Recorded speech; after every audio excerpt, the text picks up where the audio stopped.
2022년 12월 25일 성탄의 날 예배에 나오신 여러분 주님의 이름으로 또 축복하고 환영합니다. 오늘 성탄의 날, 여러분, 성탄은 주님이 나심을, 이 땅에 예수께서 우리의 주님으로 왕으로 태어나심을 우리가 함께 기뻐하고 축하하며, 특별히 오늘의 주인공 되시는 우리 예수님께 경배, 우리의 무릎을 꿇고 예배하는 날입니다. 오늘 이 성탄을 함께 누리기 위하여서 친구분들을 따라서 함께 예배에 나오신 것 여러분 환영하고 축복하고요. 그리고 오늘 또 이 성탄의 날을 맞이해서 태어나서 처음으로 또 우리 부모님과 함께 교회에 나온 우리 아주 귀한 또 아이가 있는 것, 또 우리 아기 역시 또 성탄의 또 주인공 되신 우리 주 예수 그리스도 이름으로 축복하고요. 또 큰 수술 이후에 또 처음으로 교회에 나오신, 아마 수술하시고 이제 한 주밖에 되지 않았는데 또 가족과 함께 교회에 나오신 우리 사랑하는 집사님, 또 주님의 이름으로 주께서 또 회복시켜 주시고 건강 주실 것을, 큰 은혜 베풀어 주실 것을 주님의 이름으로 축복하고요. 축복하다가 예배가 끝날 것 같습니다. 우리 함께 모인 우리 모든 우리 교우 여러분들, 성탄의 날을 맞이하여 함께 예배하고, 그래서 교회를 함께 세우고 다시금 우리의 삶을 세워나가기를 바라시는 우리 성도 여러분들 모두를 오늘의 주인공 되신 예수 그리스도의 이름으로 축복하고 축복합니다. 헤롯 왕 때에 우리 예수님께서 유대 땅 베들레헴에서 태어나셨습니다. 이때에 동방에서부터 지혜 있고 학식 있는 박사들이 밤하늘의 별을 보고 유대인의 왕으로 태어나신 이를 찾아 경배하기 위해 찾아왔습니다. 오늘 그래서 동방에서 온 박사들이 태어나신 아기 예수님을 찾아온 이 성탄의 날에 관한 가장 그 핵심적인 그 사건이요, 2절 그 목적과 의미가 나와 있습니다. 유대인의 왕으로 나신 이가 어디 있느냐? 우리가 동방에서 그의 별을 보고 그에게 경배하러 왔노라. 여러분, 전기도 가스도 가로등도 없던 그 옛날 시절은요, 사람들은 밤하늘의 모습을 잘 알고 있었습니다. 특히 이 동방에 살고 있는 팔레스타인 동쪽에 있던 오늘날 페르시아 사람들은 그 항성과 행성에 대한 연구를 예술의 경지까지 끌어올렸고 각각의 별에 매우 특별한 의미를 부여했습니다. 그들은 이 세상이 하나의 몸체이며 모든 것이 서로 연결되어 있다고 믿었어요.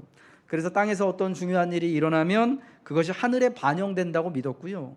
반대로 별들 사이에서 놀라운 일들이 일어나면 땅에서도 놀라운 일들이 일어나고 있음을 뜻한다고 생각했습니다. 그래서 어느 날 저 밤하늘을 보니까 정말 빛나고 빛나는 커다란 별이 나타나게 된 것을 보고 이 땅의 왕이 태어나심을 직감을 하고 그 별을 따라 유대 땅 베들레헴까지 저 멀리 동방에서부터 박사들이 찾아와서 이제 태어나신 예수님을 찾고 기뻐하고 경배하고 돌아가는 모습을 우리에게 알려주고 있는 것입니다. 여러분, 이 동방의 박사들의 이야기, 성탄, 첫 번째 성탄의 이야기는요, 예수님께서 유대 땅에 우리의 왕으로 나셨음을 알려주고 있고요, 이제 그 왕이신 예수님을 우리가 찾아가 경배해야 함을 말씀하여 주고 있습니다. 성탄의 의미와 목적이 뭐냐? 성탄의 의미는 뭐냐? 이 땅에 예수님께서 우리의 왕으로, 유대인의 왕뿐만 아니라 우리 모두의 온 세상의 왕으로 태어나셨고, 그리고 이 태어나신 왕을 우리가 경배하기 위해 찾아와 예배해야 한다라는 것이 성탄의 목적이다라는 것을 말씀하여 주고 있죠. 그러할 때 주님이 나의 왕임을 믿고 찾아와 기뻐하고 경배할 때 성탄의 놀라운 의미인 저 높은 하늘에서는 하나님께 영광이 되고, 땅 아래에는, 이 땅 위에서는 하나님이 기뻐하시는 사람들 가운데 평화를 누리게 되어지는 놀랍고 신비한 성탄의 은혜를 부어주시는 것입니다. 동방에서 온 박사들이요, 예루살렘에 다다랐습니다. 유대인의 왕이 태어난 곳으로 알았기 때문에 마땅히 유대인의 임금의 성읍인 예루살렘에 간 것이죠.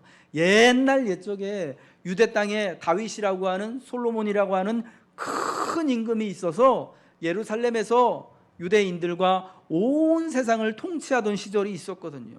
그래서 예루살렘에 와서 유대인의 왕으로 태어나신 이가 누구입니까? 우리가 그분을 찾고 경배하기 위해서 저 멀리 동방 땅, 지금의 페르시아 땅에서부터 찾아왔습니다 라고 했을 때 온 예루살렘이 듣고 소동을 한 것이었습니다. 왜냐하면 그 당시에 예루살렘에 이두메 사람, 에돔 사람이죠. 이두메 사람이라고 불리우는 헤롯이라고 하는 사람이 유대의 분봉왕으로 있었던 것입니다. 여러분, 그때의 유대 땅, 팔레스타인 땅은요, 로마 제국의 식민 지배를 받고 있었습니다. 그래서 이 유대 땅을 관할하는 총독이 있었고요, 유대 땅의 분봉왕, 그러니까 로마 황제가 신하와 같은 개념으로 봉신하여 세운 왕이 있었는데, 그 왕이 누구냐? 바로 헤롯이라고 하는 사람이었는데요, 이 헤롯은 원래 유대 사람이 아니었어요. 어느 나라 사람이냐? 어느 족속 사람이냐? 유대 땅 옆에 있는 에돔 사람이었습니다. 이두메 사람이라고 불리우는 사람이 지금 로마 황제에게 잘 보여서 유대인의 왕으로 예루살렘에서 통치를 하고 있었던 것이죠. 근데 사실 이 헤롯이라고 하는 사람은 이두메 사람으로요, 유대인하고는 전혀 관계가 없는 사람이고요. 그리고 게다가 원래 유대인의 왕은 다윗의 혈통에서, 솔로몬의 혈통에서 태어난 사람이 정당성을 가지고 있는데, 오늘날 우리나라 대통령이 국민들이 5년마다 한 번씩 민주적인 선거를 통하여서 뽑아서 5년간의 대통령의 권한을 가지고 국민을 대표해서 봉사하고 수고하는 그 권한을 가진 것처럼, 그게 정당성이고 정통성인 것처럼요, 옛적에 그때는요, 유대인의 왕으로서의 정당성과 정통성은 어디 있느냐? 이 사람이 다윗의 아들이냐? 다윗의 후손이냐? 솔로몬의 후손이냐가 정당성의 근거였는데, 헤롯이라고 하는 그때의 유대의 분봉왕은 유대인도 아니었고 다윗과 솔로몬과도 전혀 관계가 없는 이방 사람이었던 거죠. 그러니까 사실은 그래서 그가 유대의 왕으로 있지만 유대 사람들은 누구도 그를 진짜 자기들의 왕으로 인정하지 않는, 겉으로는 어쩔 수 없이 왕으로 대접을 하지만 속으로는, 마음으로는 왕으로 인정하지 않는 가짜 왕이었다라는 것입니다. 그런데 이제 동방에서 온 그 박사들에 의해서 유대인의 왕이 태어났음이 알려지게 되자 헤롯과 온 예루살렘이 소동하게 되었다라고 말하는데, 그 소동의 이유는 뭐냐? 유대 사람들이 볼 때 지금껏은 말을 하지 못하고 있었지만 사실은 저 헤롯이 우리 왕이 아니다, 가짜다 라는 것이 드러나는 일이었다라는 겁니다. 여러분, 그래서 가짜 왕 헤롯은요, 진짜 왕이 태어나셨다라는 소식을 듣고요, 이 태어난 진짜 왕 예수님을 죽이기 위해서, 몰래 암살하기 위해서 음모를 여러분 꾸미지 않습니까? 여러분, 그래서요, 이제 태어난 이 예수님께서 진짜 유대의 왕이고 온 세상의 왕이다라는 걸, 세상에 우리가 섬기고 있는 여러 가지 가짜들, 우리가 섬기고 있는 주인과 왕들이 여러 가지가 있지만 그 모든 것들이 다 가짜다라는 것을 이제 성탄을 통하여서 우리에게 알려주고 있는 것입니다. 여러분, 어떤 사람들은 돈을, 만문을 주인으로, 왕으로 섬깁니다. 어떤 사람들은 젊음을 주인으로, 왕으로 섬깁니다. 어떤 사람들은 가족을 주인으로, 왕으로 섬깁니다. 정말 어떤 사람에게는 옛날에 그런 군신 관계처럼 내가 저분을 주군으로 섬겨야지 하는, 여러분 정말 그 옛날 여러분 그런 마인드를 가지고 그렇게 정말 자기의 왕이 있고 주군이 있다라고 생각하는 사람들이 또한 이 시대에도 있습니다만, 여러분 그러한 모든 것들, 내가 좋아하고 사모하고 내가 반드시 무릎 꿇어야 하는 그 모든 것들이, 세상에 있는 그 모든 것들이 진짜 나의 주인, 진짜 나의 왕이 아니라 이날 나신 예수께서 우리의 진짜 왕임을 성경은 알려주고 있는 거예요. 여러분, 동방의 박사들의 이야기는 예수님의 탄생이 유대인의 왕으로 나셨음을 알려주면서 또 동시에 온 세상을 위한, 모든 사람들을 위한 왕으로 태어나셨음을 우리에게 선포합니다. 예, 그분은 유대인의 왕으로만이 아니라 온 세상의 왕으로 나신 분이기 때문에 저 멀리 동방에서부터 아마 지금의 페르시아 지역 티그리스 강과 유브라데스 강이 만나는 그 지역에서 바로 그 박사들이 우리가 믿음의 조상이라고 불리우는 우리의 아버지 아브라함의 고향이었던 성경이 말하는 갈대아 우르 바로 거기서부터 그 먼 곳에서부터 옛날 아브라함이 하나님의 말씀을 따라 알지도 못하는 그 땅으로 찾아왔던 것처럼 이 동방의 박사들도 그렇게 지금 이 나신 왕을 경배하기 위해서 그 먼 자기들의 고향 땅 동방에서부터 지금 베들레헴까지 찾아오게 된 겁니다. 여러분, 이때 태어나신 예수님께서 유대인의 왕이기만 한다면 박사들은요 그 멀리에서부터 찾아와 경배할 이유가 없는 거예요. 아, 유대 땅에 왕이 났구나. 유대인의 왕하고 동방의 박사들하고 무슨 관계가 있는 것입니까? 오늘 대한민국을 살아가고 있는 제가 저 남의 나라 일본의 왕이 누군지 일본의 총리가 누군지 저하고 무슨 관계가 있는 거예요? 예, 아무 관계가 없거든요. 저 멀리 필리핀의 대통령이 바뀌고 혹은 또 왕이 세워졌다고 해서 여러분 그게 내가 찾아가서 기뻐 경배할 이유가 되는 거는 아니지 않습니까? 예, 아무 관계가 사실은 없는 거예요.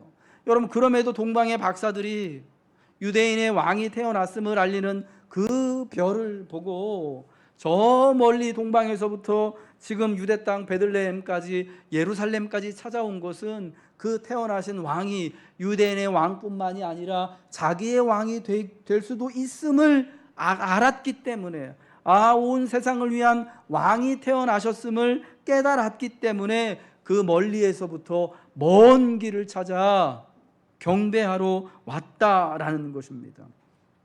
이 동방으로부터 이 지혜와 학식이 탁월한 박사들은 동방에서부터 온 왕 같은 존재들로 여겨지고 있었습니다. 그래서 세상의 왕들이 나와 온 세상의 진정한 왕으로 탄생하신 이를 찾아뵙고 경배하는 것을 통해 이제 예수님께서 이 세상의 왕, 만왕의 왕이시라는 오래된 성경의 이야기, 이사야 11장과 60장에 나오는 그 일어나 빛을 발하라, 이제 열방이 내 광명으로 나올 것이다라는 그 오래된 말씀의 이야기를 우리에게 다시금 들려주고 있는 것이죠.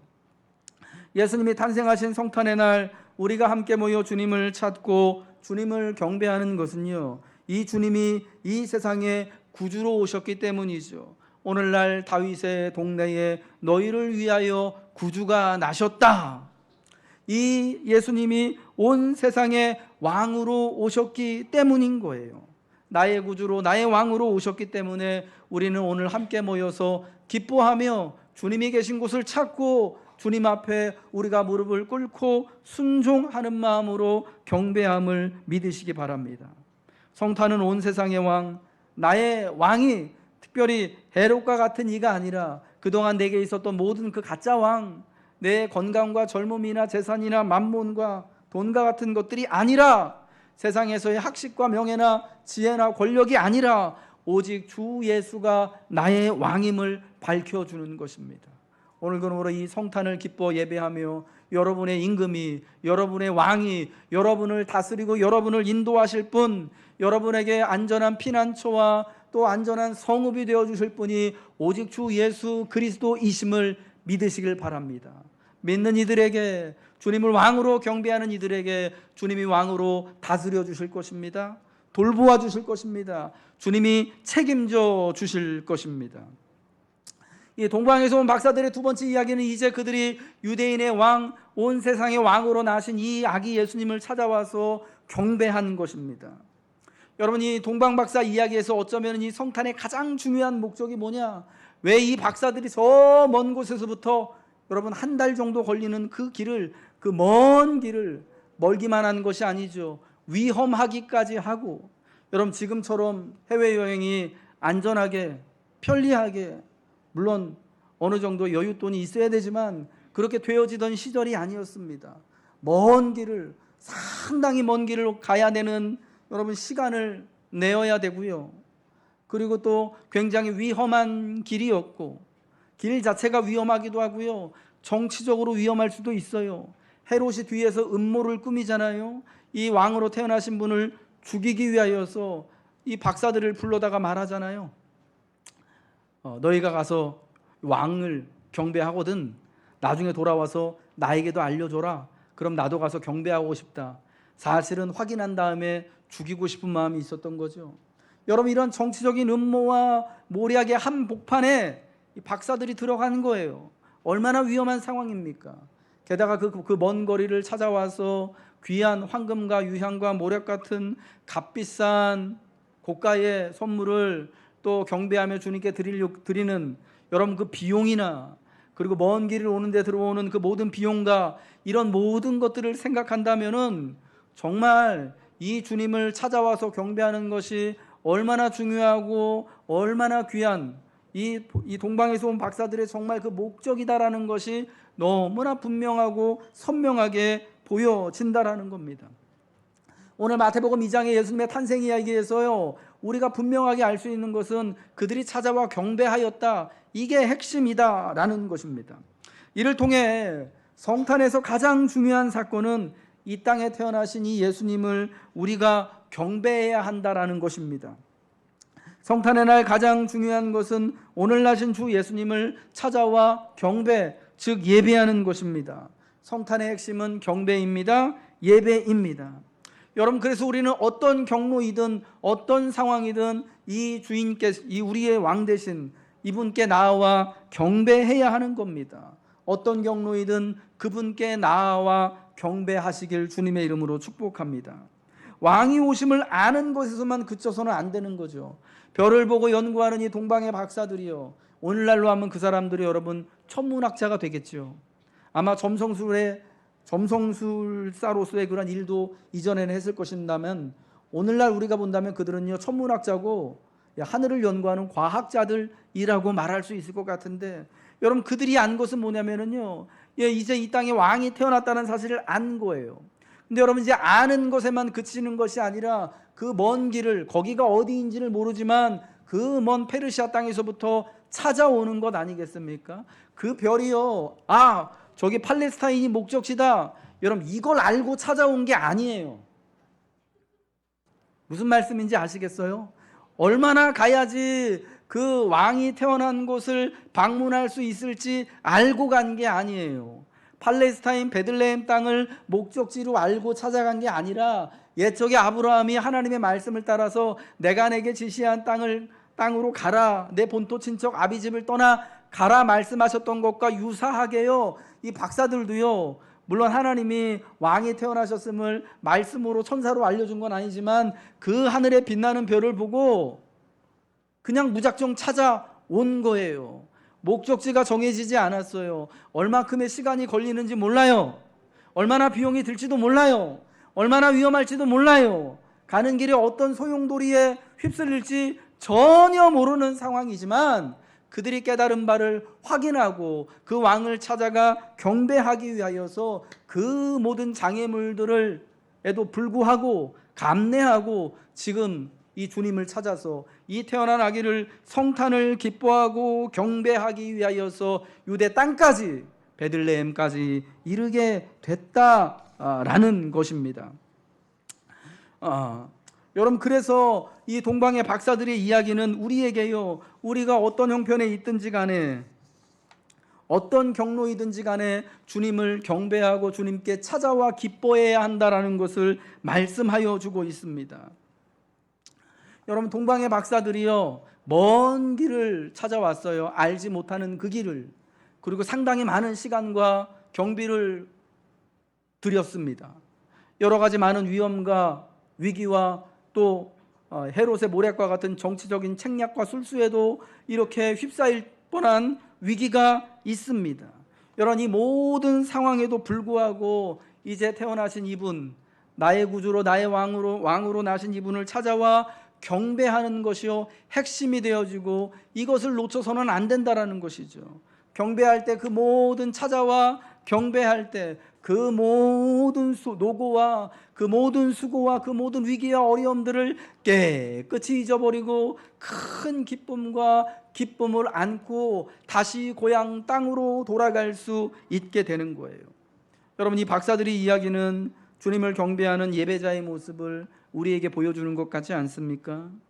예수님을 구주로 왕으로 고백하는 이들은 그분을 찾아와 경배하는 자들, 예배하는 자들이 되어야 하는 겁니다. 아, 예수님이 나의 구주이지, 성탄이 예수님의 생일날이지로 아는 것으로만 그치는 게 아니라 어떤 경로이든지, 얼마나 시간이 걸리든지 간에, 얼마나 비용이 들지 간에, 어떤 장애물이 있든지 간에 그 주님이 계신 곳을 찾아와서 기쁨으로 경배하고 예배해야 한다라는 것, 이게 우리의 모습이어야 한다라는 것입니다. 오늘 여러분은 이 예수님을 경배하기 위해서, 오늘 나신 예수님을 찾기 위하여서 어떤 희생과 어려움을 감수하셨습니까? 벌써 어려움을 감수하고 계시는 것 같아요. 이 예배 시간을 함께 보내고 계시잖아요. 그렇죠? 그리고 평소보다 좀 자리가 좀 협소해 보이잖아요. 그 어려움을 여러분 겪고 계시잖아요. 올해 성탄절은 특별히 엄청 추운 것 같아요. 아침에 일어나니까 영하 14도였습니다. 이 예배당 안 하고 지금 복도하고 온도 차이가 상당하잖아요. 여러분, 이런 어려움을 가지고 우리가 주님 앞에 나왔습니다. 성탄을 함께 기뻐하고 경배하기 위한 결단이 있기 때문인 줄로 믿습니다. 여러분, 이 성탄은요, 우리가 다시금 주님을 예배해야 되는 예배자임을 알려주고 있습니다. 그러므로 다시금 오늘 함께 예배드리는 여러분들, 성탄을 기뻐하는 여러분들, 내가 이 주님을 경배하는 예배자가 되기로 다시금 결단하시기를 주님의 이름으로 축복합니다. 그래야 다시금 이 성탄을 통하여서 우리가 교회로서 함께 모여 예배하고 함께 기도하고 진실된 예배자로 또 우리의 신앙과 교회를 같이 세워나가고, 그로 인하여서 우리의 일상에, 우리의 삶에 주님의 영광과 주님의 축복과 위로가 충만하여짐을 누리시길 주님의 이름으로 축복합니다. 특별히 주의 말씀을 따라 경배하시길 바랍니다. 동방의 박사들이 별을 따라 찾아와서 예수님을 경배한 이 사건은요, 그냥 별만을 보고 따라와서 찾아한 그런 신비로운 이야기가 아닙니다. 이미 또 성경에, 우리의 성경에 이 주님의 성탄에 관한 말씀을 다 기록을 해주고 있습니다. 민수기 24장 17절의 말씀 우리 같이 한번 읽겠습니다. 시작. 한 별이 야곱에게서 나오며 한 규가 이스라엘에게서 일어나서 모압을 이쪽에서 저쪽까지 쳐서 무찌르고 또 셋의 자식들을 다 멸하리로다. 아멘. 여러분, 이 말씀은요, 부돌 사람 발람의 예언입니다. 부돌 사람이라고 하는 옛날 점성술사, 그때 되게 유명한 무당이 있었는데요.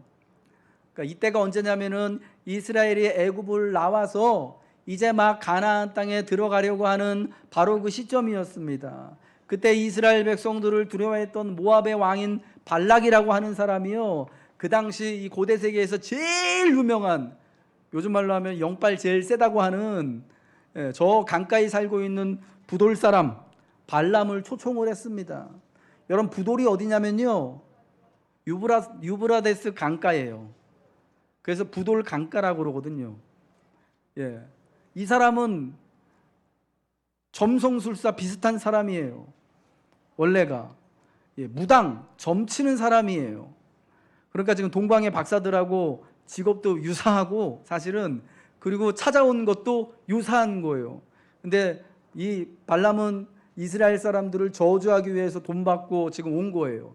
그래서 이스라엘 높이 보이는 저 높은 산 꼭대기에 올라가 가지고 이스라엘을 저주하려고 3번이나 했는데, 그때마다 하나님이 그 저주를 바꿔서 다 축복의 말씀이 되게 하신 거예요.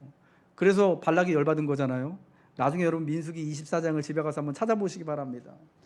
그때 이 부돌 사람 발람이요, 이스라엘을 축복하면서 한 별이 야곱에게서 나오며 이 별을 따라서 이 별을 타고 태어나시는 분이 이스라엘의 왕, 온 세상의 왕이 될 것인데, 이제 이스라엘뿐만 아니라 온 세상의 모든 민족들이, 왕들이 다 그분 앞에 꿇어 굴복할 것이다라고 예언한 거예요. 여러분, 이 예언의 말씀을 따라서 동방에서 그 박사들이 이전에 발람이 그렇게 동방 땅에서 이스라엘을 저주하기 위해서 왔으나 축복했던 그 경로를 따라온 줄 믿으시기 바랍니다. 또한 이사야 60장 1절부터 3절에 이러한 말씀이 있죠. 우리 같이 한번 읽겠습니다. 시작. 일어나라 빛을 발하라. 이는 내 빛이 이르렀고 여호와의 영광이 내 위에 임하였음이니라.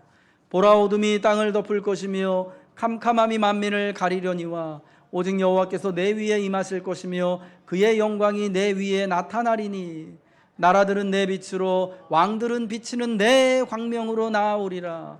예, 놀랍고 놀라운 빛이 비추게 될 터인데 이제 이 빛을 따라서 나라들이 그 빛으로 왕들은 비치는 내 광명으로 나아올 것을 이사야 선지자를 통하여서 말씀을 해주신 거예요. 여러분, 이 말씀을 따라서 동방의 박사들, 그 왕 같은 존재들이 비치는 그 광명의 그 밝은 빛을 따라서 그 먼 동방에서부터 옛적에 우리 아버지 아브라함이 그러했던 것처럼 어딘지는 모르지만 그 빛을 따라 이제 태어난 왕 되신 그분께 나아온 줄 믿으시길 바랍니다. 여러분, 이렇듯 주의 말씀을 따라 그들은 경배하였고요. 이제 왕에게 합당한 예물을 드림으로 이 태어나신 왕을 예배하고 경배했다라는 것입니다. 동방에서 온 박사들은 아기와 그의 어머니가 함께 있는 것을 보고 엎드려 이 아기께 경배하고 그들이 가지고 온 보배 합을 열어서 세 가지 예물, 황금과 유향과 모략을 드렸습니다. 박사들이 드린 황금과 유향과 모략은 아주 고가의 비싼 물건이었습니다. 그래서 왕에게 드릴 합당한 예물로 여겨지는 것들이었습니다. 왕으로 태어나신 분이기 때문에 왕에게 드릴 합당한 예물을 가지고 이제 주님께 경배를 한 것입니다. 이 예물은 왕께 드리는 것들이었고요. 고귀한 예물, 이 박사들이 왕에게 드리기 위해서 그들의 고향 땅에서부터 정성을 다해 준비해 가져온 것들입니다. 여러분, 이것을 보면서 우리는 이 주님을 경배하기 위해서 우리가 정성을 다하여서 경배할 것을 주님께 가지고 와야 함을 알 수가 있는 것이죠. 여러분, 오늘 정성을 다하여서 우리 성탄의 주님을 경배하기 위하여서 또 함께 이 성탄의 헌금을 하나님 앞에 봉헌해 드린 것을 참 감사합니다. 저는 목사로서 감사히 여깁니다. 하나님이 큰 영광과 또 큰 경배를 여러분을 통하여서 받으신 줄로 믿습니다. 그것이 여러분의 준비와 귀한 정성이 담겨 있는 것이기 때문에 우리 하나님은 귀하게 받으실 줄로 믿습니다. 그러나 또한 이 예물은 단순히 그냥 물질, 돈을 드리는 것만이 아니라 바로 예배자의 믿음과 헌신과 결단으로 보아야 한다라고 말씀드리고 싶습니다. 쉽게 말해서 어느 정도의 돈만, 물질만, 재물만 왕에게 드리는 것이 아니라 우리 삶의 전체를, 내 몸과 마음과 삶을 하나님께, 왕께 드려야 한다라는 겁니다. 여러분, 옛적의 왕들은요, 그 신하들과 백성들의 재산뿐만 아니라요, 몸과 삶까지도 다 받아서 왕의 뜻대로, 왕의 권한대로 사용하였습니다. 우리가 다시는 또 그런 시절로 돌아가고 싶지는 않죠. 그게 뭐 좋은 거는 아니죠. 그러나 왕이신 그분께 경배한다라는 거에는 여러분 그런 의미가 담겨 있는 거예요. 내 삶과 내 마음과 내 믿음과 내 몸까지도 주님께 드리겠다라는 결단이 있는 것이죠. 이때 박사들이 드린 이 세 가지 예물, 황금과 유향과 모략은요, 우리 주님이 우리를 위한 그리스도의 삼중직과 관련이 있습니다. 왕으로서의 주님의 역할, 제사장으로서의 주님의 역할, 선지자로서의 주님의 역할을 떠올리는 거예요. 여러분, 그래서 이 세 가지 예물을 드리는 사람은 어떤 다짐을 하는 거냐면은 우리 주님이 우리를 위해서 이 땅에서 왕으로서, 제사장으로서, 선지자로서 수고하신 것처럼 이제 나도 주님을 본받아서 이 땅에 주님이 왕으로서, 선지자로서, 제사장으로서 다시금 사람들에게 선포되어질 수 있도록 내가 그렇게 수고하고 결단하겠다라는 것을 다짐해야 되는 겁니다. 주님이 이 땅에 많은 사람들에게 왕으로 다스리실 수 있도록 내가 함께 수고해야 되는 것이고요. 주님이 이 땅의 사람들에게 제사장의 역할을 하여서 이 땅에 많은 사람들에게 치유를 하고 위로를 하고 평안이 없는 곳에 평안을 나눠주기를 주님이 힘쓰시는 것처럼 내가 주님의 예배자, 제자가 되어서 세상의 사람들을 예수의 이름으로 치유하고 위로하고 평안을 나눠주는 역할을 감당하는 거예요. 주님이 또 이 선지자로서 하나님의 말씀의 역할을 감당하신 것처럼 우리 역시 주의 말씀을 대언하여서 이 땅의 평화의 주님의 말씀, 복음의 말씀을 함께 나누는 역할을 내 삶을 가지고 내 몸을 가지고 감당함으로 예수님께 온전한 예배와 온전한 헌신을 드려야 하는 것이죠. 이것이 오늘 우리가 주님께 드려야 될 합당한 예물, 우리의 몸과 마음과 믿음과 삶의 예물인 줄 믿으시길 바랍니다. 단순히 헌금 얼마만을 드리는 것으로 그치는 것이 아니라 주님과 함께 세상을 구원하고 주님의 일에 함께 헌신하고 수고하고 하는 것으로 우리는 주님을 경배해야 하는 것입니다. 이제 그들은 별을 보고 매우 크게 기뻐하고 기뻐하였습니다. 오늘 본문 말씀 마태복음 2장 10절의 말씀이죠. 우리 같이 읽겠습니다. 시작. 그들이 별을 보고 매우 크게 기뻐하고 기뻐하였다. 그 먼 길을 찾아온 박사들이요, 이제 그 별을 보고 이제 그 별 아래에 태어나신 아기가 있을 것을, 태어나신 왕이 있을 것을 직감한 그들은 매우 크게 기뻐하고 또 기뻐하였던 것입니다. 성탄의 주님을 찾아와 경배하는 자들에게는 이와 같은 기쁨의 기쁨을 하나님이 더하여 주시는 것이죠. 유대인의 왕으로 나신 분, 세상의 구주로 나신 분, 왕으로 나신 이를 찾아 경배하는 이들에게는 매우 크게 기뻐하고 기뻐하는 은혜가 있습니다. 마침내 왕으로 나신 분을 찾은 기쁨입니다. 그분 앞에 무릎을 꿇고 예물을 드려 경배함의 기쁨입니다. 이제는 그분의 인도하심과 가르침을 따라 인생길을 걸어가는 자의 행복의 기쁨입니다. 사랑하는 성도 여러분에게도 이와 같은 성탄의 기쁨이 충만하시길 축복합니다. 주님을 찾고 경배하고 주님을 따라 살아가며 사랑하며 수고하는 행복으로 충만하시기를 이 성탄의 주님의 이름으로 축복합니다. 지극히 높은 곳에서는 하나님의 영광과 땅 위에는 그 기뻐하심을 입은 사람들 가운데 평화가 임할 것을 말씀하신 그 성탄의 놀라운 은혜, 오늘 주님을 왕으로 고백하며 왕으로 따르며 왕으로 주님을 찾고 경배하는 여러분들에게, 우리에게 충만하게 주님이 성탄의 복으로 임하여 주실 줄 믿습니다.